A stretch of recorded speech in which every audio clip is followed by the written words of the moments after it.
o que diz o Estatuto do Idoso com relação à obrigação legal dos filhos em relação ao cuidado com os pais, Simone?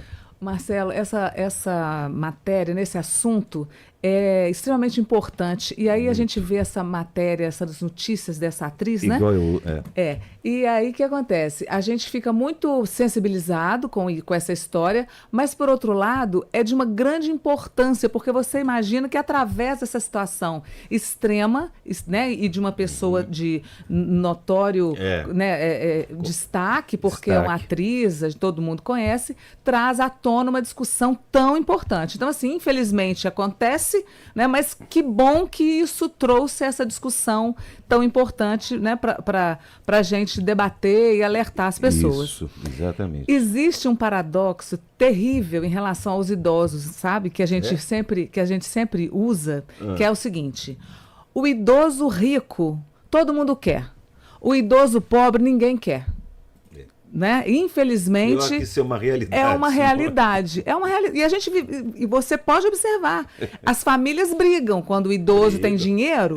Todo mundo quer, o filho quer, o sobrinho quer, todo mundo quer cuidar, né? Cuidar daquele idoso. E quando ele fica numa situação como essa atriz, né, está, acabou o patrimônio. Acabou o patrimônio, ninguém quer, né? Essa, infelizmente, é uma realidade que a gente vive. Mas veja bem, nós temos não só o Estatuto do Idoso, mas a Constituição, que é desde de 88, ela já prevê a obrigatoriedade dos filhos cuidarem dos seus pais idosos, tá certo? E não só dos idosos, mas daqueles também incapazes, porque, às vezes, antes da idade chegar, né, antes de ser idoso, pode estar acometido de alguma doença e se torna incapaz, e é obrigação dos filhos, porque muito se diz do contrário, né? Do que os pais são obrigados em relação aos seus filhos.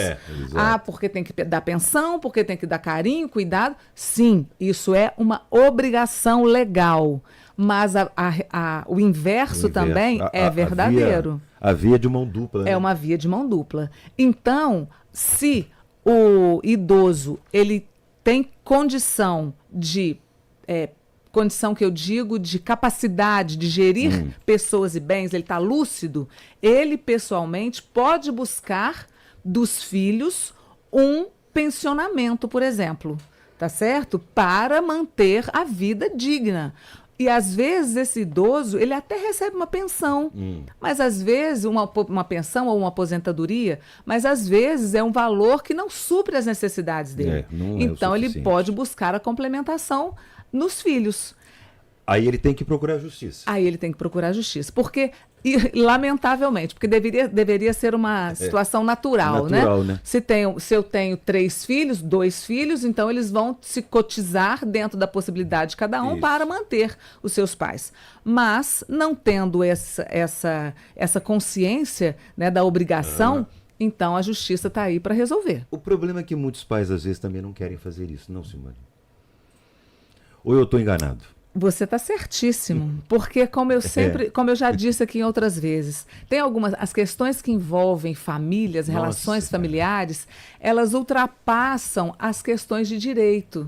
Eu não vou mexer, não vou atrapalhar meus filhos, deixa eles com a vida deles, me viro aqui. Eu tenho certeza que isso acontece. Não, demais, porque não são só as questões legais que estão envolvidas, tem muito sentimento, tem porque quando a gente vira pai e mãe, a gente recebe aquele kit culpa, né? Junto com o filho vem o kit culpa. O kit culpa é ótimo. Então o kit culpa.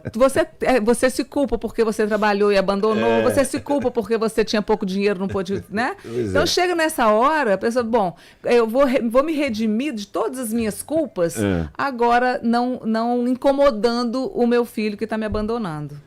Existe diferença, por exemplo, entre responsabilidade legal e responsabilidade moral e emocional dos filhos nesse aspecto? Não?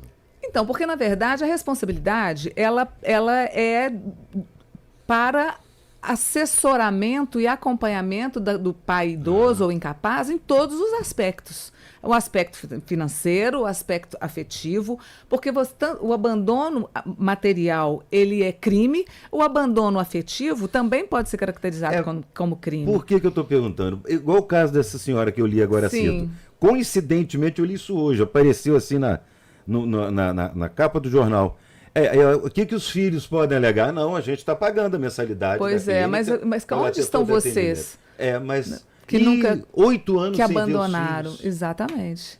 Porque se está pagando, tem gente, né? Tem filhos por aí, tem responsáveis por aquele idoso. Mas não procuram. Pois é. Então, nesse caso, a clínica, se o idoso não tiver capacidade mais, né? Porque às vezes realmente não tem, a idade afasta essa capacidade, às vezes. A própria clínica pode tomar providências em relação a isso.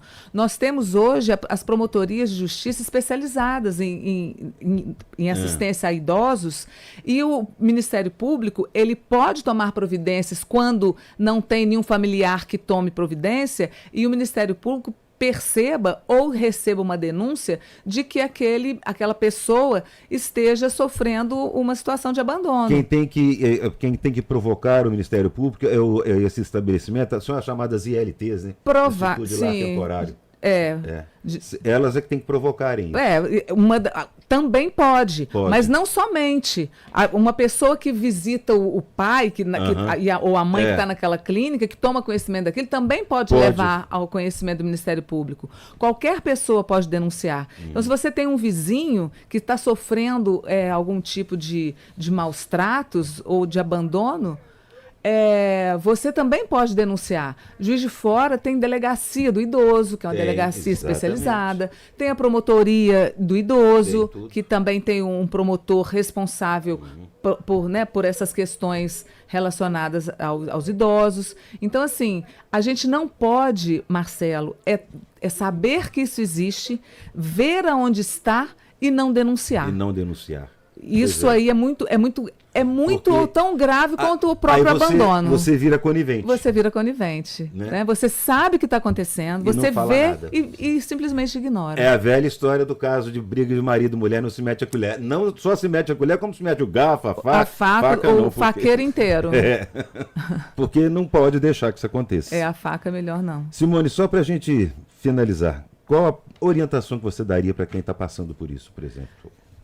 Ter coragem de denunciar. É isso que não só o vizinho, o amigo ou a clínica, for, né? Mas o próprio idoso. Que a gente tem que entender que a culpa não é nossa. Né? Não é esse no kit culpa que a gente recebe quando o filho nasce. Eu quis, né? Isso não está incluído no nosso kit culpa, não é nossa culpa. Aliás, eu quero ficar velho, muito velho. Eu também. Se eu não ficar velho é porque eu morri. Essa opção do que a outra. Com certeza. E eu já avisei para os meus filhos. Eles que lutem. Se virem e cuidem de mim. Exatamente. Valeu, Simone. A gente tem sempre que levar uma coisa na brincadeira, porque a coisa é muito séria. É muito séria. Pode então, falar. deixa eu aqui finalizar mandando um abraço